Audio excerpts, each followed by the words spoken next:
Hey everyone, I wanted to do a tutorial on how I do my Oracal 651. And right off the bat, I'm going to say that I learned to do this from Mr. Jeff Griffiths. He has a tutorial as well on using an Oracal 651 on lanterns as well as glass cutting boards. So that's where I learned this. So I don't want anyone to think that it's my theme or my theory. It is his. But I've learned a lot of different ways that people do this, so I'll share what works best for me. One thing I would like to mention to you folks is that just because I say this works for this time, this temperature, this pressure, doesn't necessarily mean that's how it's going to work for yours. Each machine's a little bit different. I strongly suggest having a heat gun so that you can check and see, make sure that your platen is heating evenly. That is a huge deal. As well as you're going to have to check and make sure that the pressure on your machine, there's going to be little things you're going to have to tweak on your machine. So it's getting to know what works best for you. I saw a lot of different videos of people doing Oracal, and some would say as little as 40 seconds, some would say as long as 180. I tried all across the board, and for me, I got the best results using the heat at 180 degrees. So this video is going to be a little bit longer because I want to explain why you get the results that you get with the clear Oracal versus the white Oracal. So I'm going to go ahead and get this in here. I'm making a wood sign today. This is my board blank. It is roughly 12 inches by about 14 inches. And I actually got, you can actually buy a pre-primed whiteboard at Home Depot that is 12 inches. I can't remember exactly. I know it's at least 4 feet long. And I just cut it up. And then you don't have to do anything to it. So I'm going to place my my printed sublimation sheet on here. One thing to make sure is that you want to make sure that your vinyl piece is much bigger than, at least a good inch bigger than your sublimation paper.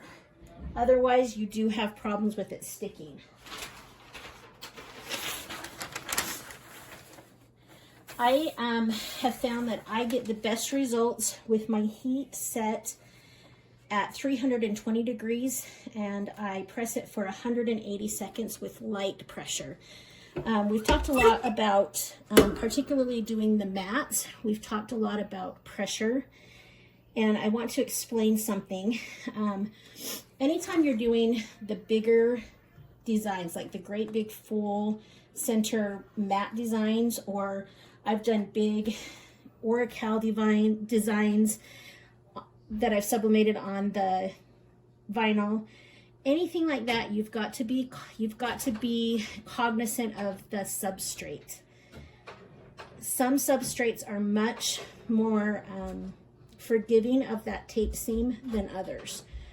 So for instance, the Home Depot doormats are very forgiving of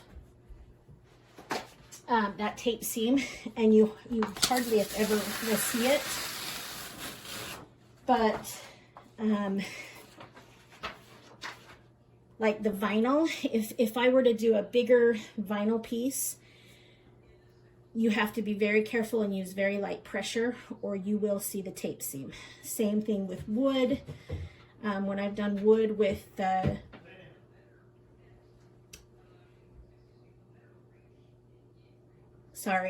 when I've done wood with the vinyl or the laminate, I've noticed the same thing. You have to be careful with your design because it's just not as forgiving. Same thing goes with the Oracal.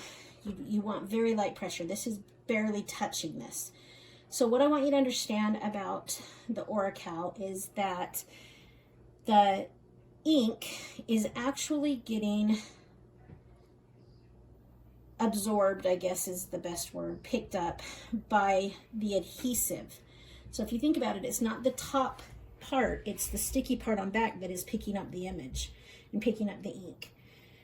So if you have white Oracal vinyl, it will sublimate, but what's happening is all of that vibrant, beautiful color is getting stuck on, or is in the back, getting picked up by the adhesive.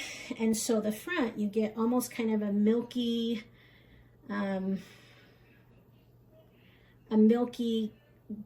very dulled look.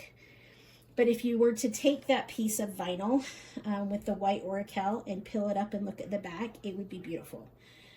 So whenever I do a vinyl decal, I either do back it with white vinyl, or I do a substrate that is white, such as my board that has a white backdrop.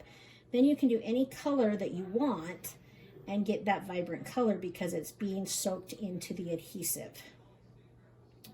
So I'll show you an example. So I've already done the front side of the mat. So when you see, when I pull the decal off, it's got all this filmy, milky stuff on.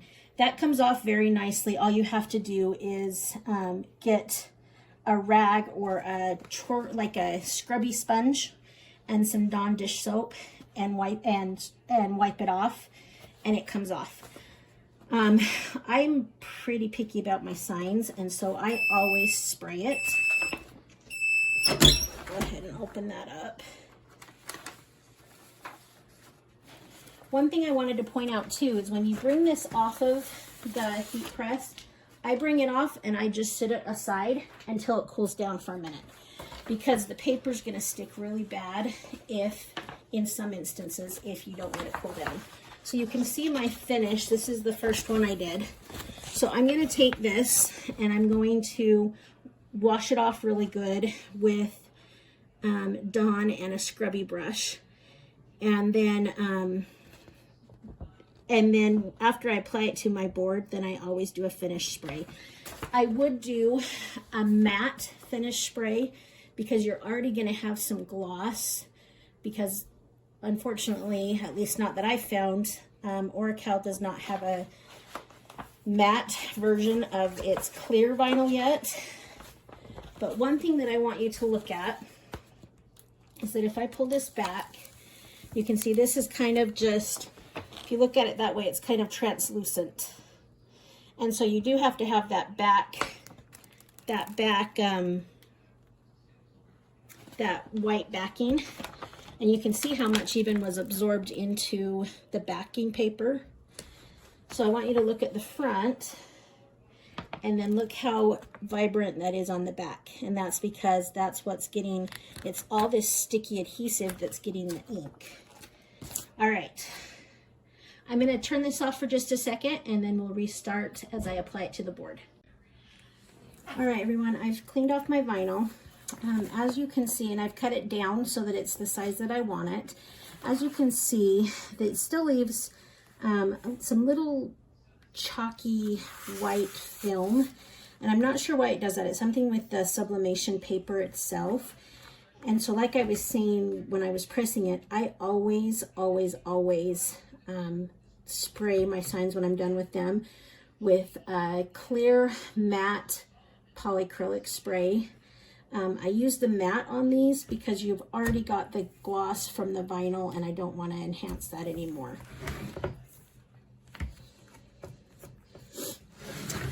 All right, so I line it up, make sure that everything looks okay. I do, when you buy these designs from my shop, take note that I do bigger so that my designs are done for an 11 by 14 sign, but I do the background bigger so you have room to wrap it. Any of these designs, if there's something I really wanted a dark reddish brown background, and if you look, it's hard to see on camera, but you can see the wood texture. That's what I wanted. But any of these designs that you see that maybe you want a different background, just let me know and I can work on that as well.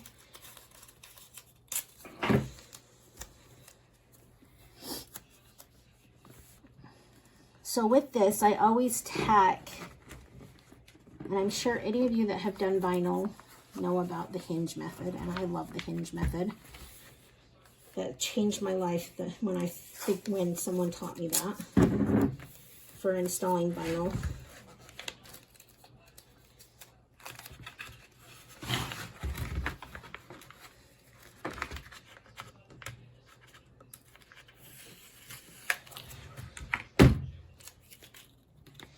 And really what we're shooting for with this is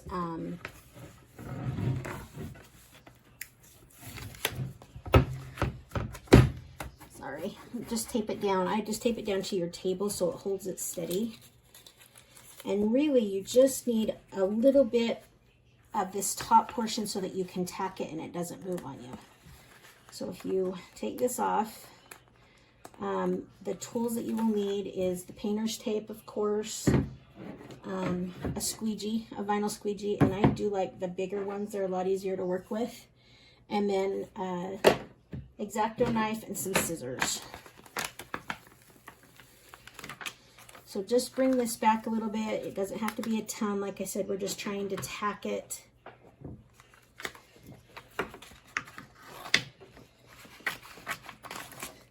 And the other thing is make sure that you cut, don't tear. The reason for that is you tear and you will get little vinyl threads or little threads from the carrier sheet, the backing, and then just go straight from the middle and then out to the sides and tack that down, and then it's not going to move. It's stuck there. It doesn't matter if your painter's tape comes off. And I just go little sections at a time.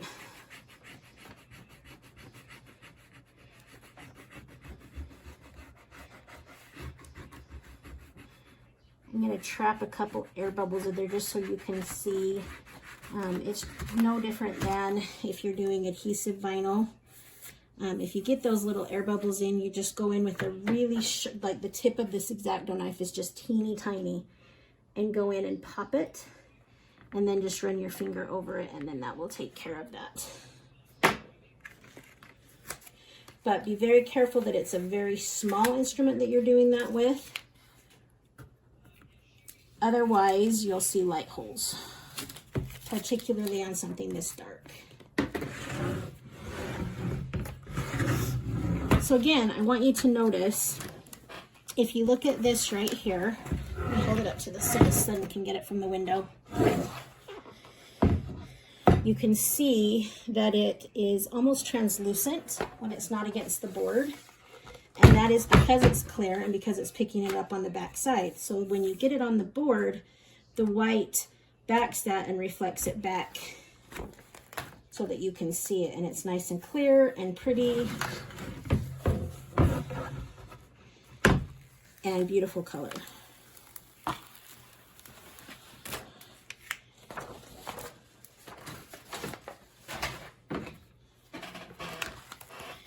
So again, just very slow.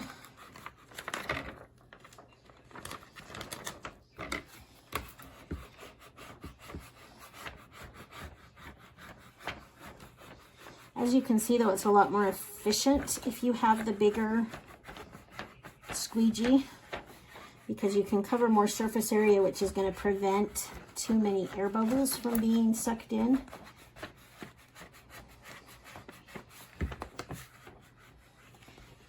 Just be cautious though, particularly when you're using wood. That's why I do like these wood panels from Home Depot, because they're pre-treated, they're sanded. You just want to make sure that you're careful so that if you do come up against any impurities in the wood, you don't snag it and rip your vinyl. So now we've got that all the way down on that side. I'll just show you how to do your corners and then sign off for today. And then I will post a link. I really like US Cutter. I get all my vinyl from them.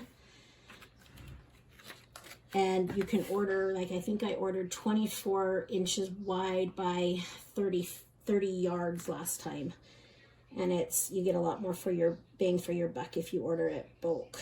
Okay, so with my edges, I like to have my folds, my seams on the same side. So I'm gonna make a cut here, and all my folds are gonna come to the top and the bottom.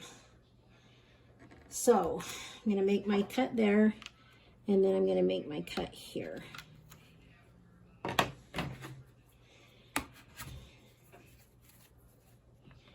And then I go across with my finger.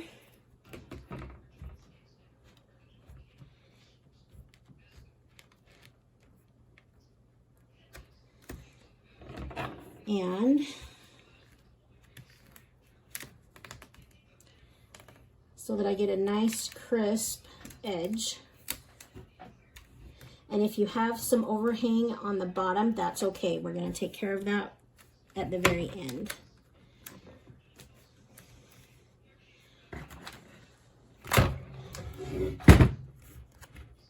So as you can see, I've got a nice clean edge on there. And then what I'm going to do is flip it over and take my X-Acto knife and start it, and then just follow the edge there. So then you still get a nice clean edge, but you're not messing up your vinyl. So there's that edge. And then when you get done, it just looks like a brown piece of wood. You'd never know it was white to start with. And then you do want to flip it back over because you're going to get a more crisp edge, a cleaner edge, if you come from the top and crease it first.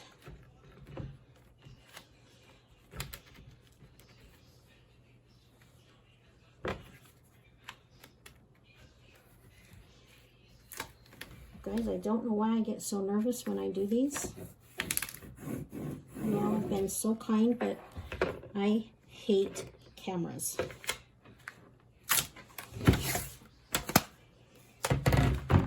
All right, so there's that end. And again, I'm going to make my slits up.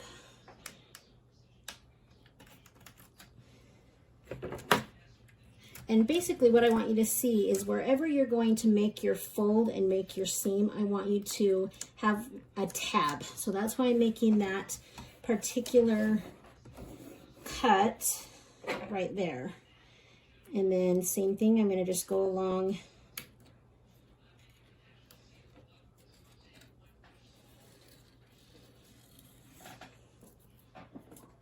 the top. And then we're going to do the same thing with the sides.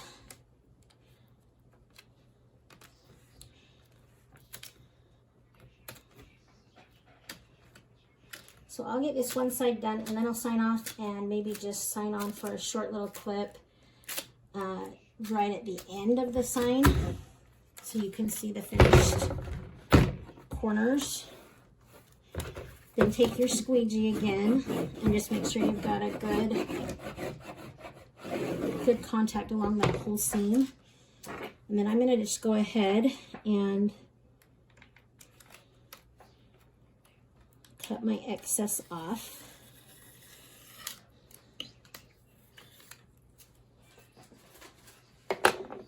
And then here are those tabs that we talked about. So all I'm going to do is bring this up just like that. And if there's a little bit of overhang like that, that's okay. You just go in very carefully and snip it off. So you can see you've got a nice clean edge. It looks like a board. It looks like a finished piece of painted board. I don't know about you all, but I hate painting. I am not a painter. I've never been good at that. My husband has been a saint and has painted all my boards for me. But when I found this, this is my go-to now. Plus, I want you guys just to think about the different things you can do with the vinyl. For instance, I did very, very well in the spring doing graduation yard signs. I was unsure really how I was going to do, because there's some people around here that have the UV printers that could do, you know, do them for like $15. And I didn't do that. I'll attach some of the mock-ups of the signs that I did. But this is how I did it, is with this printed vinyl, the sublimated vinyl, and it worked out really, really well. I charged $40 per sign and did very, very well with them. So here's an idea. I'm going to go ahead and finish the other side, and I will jump back on right at the end of that. All right, I have finished all of the edges but the last two, and I wanted to show you just a little something that I neglected on the first one. As you finish these last, whatever side you're finishing on, you want to be cautious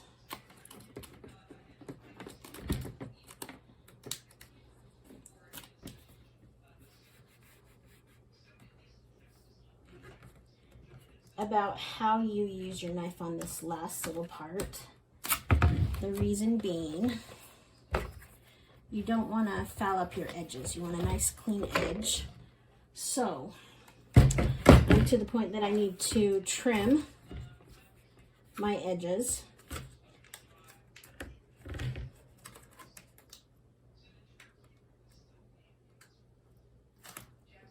Just trim a little bit of this tail off. What you don't want to do is, on the first side, we went right along that bare edge. You don't want to do this on your finished side. The reason being, you don't want to foul up this edge, and I promise you at some point you will if you do it that way. So tear it back just a little bit and come at it from this angle.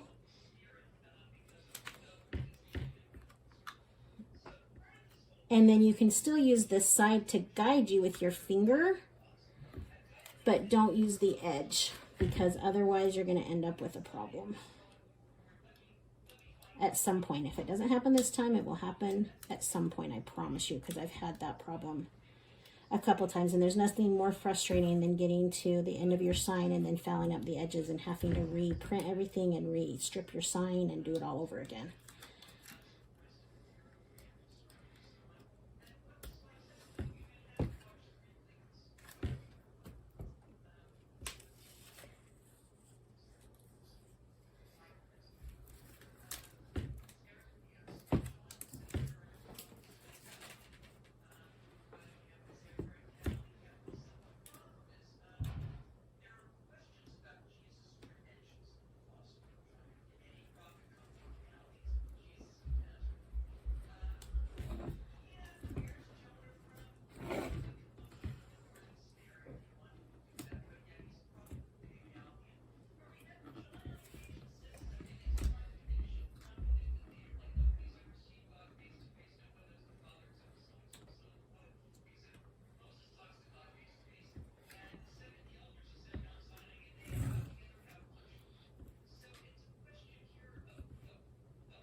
So then remember that I always like to have my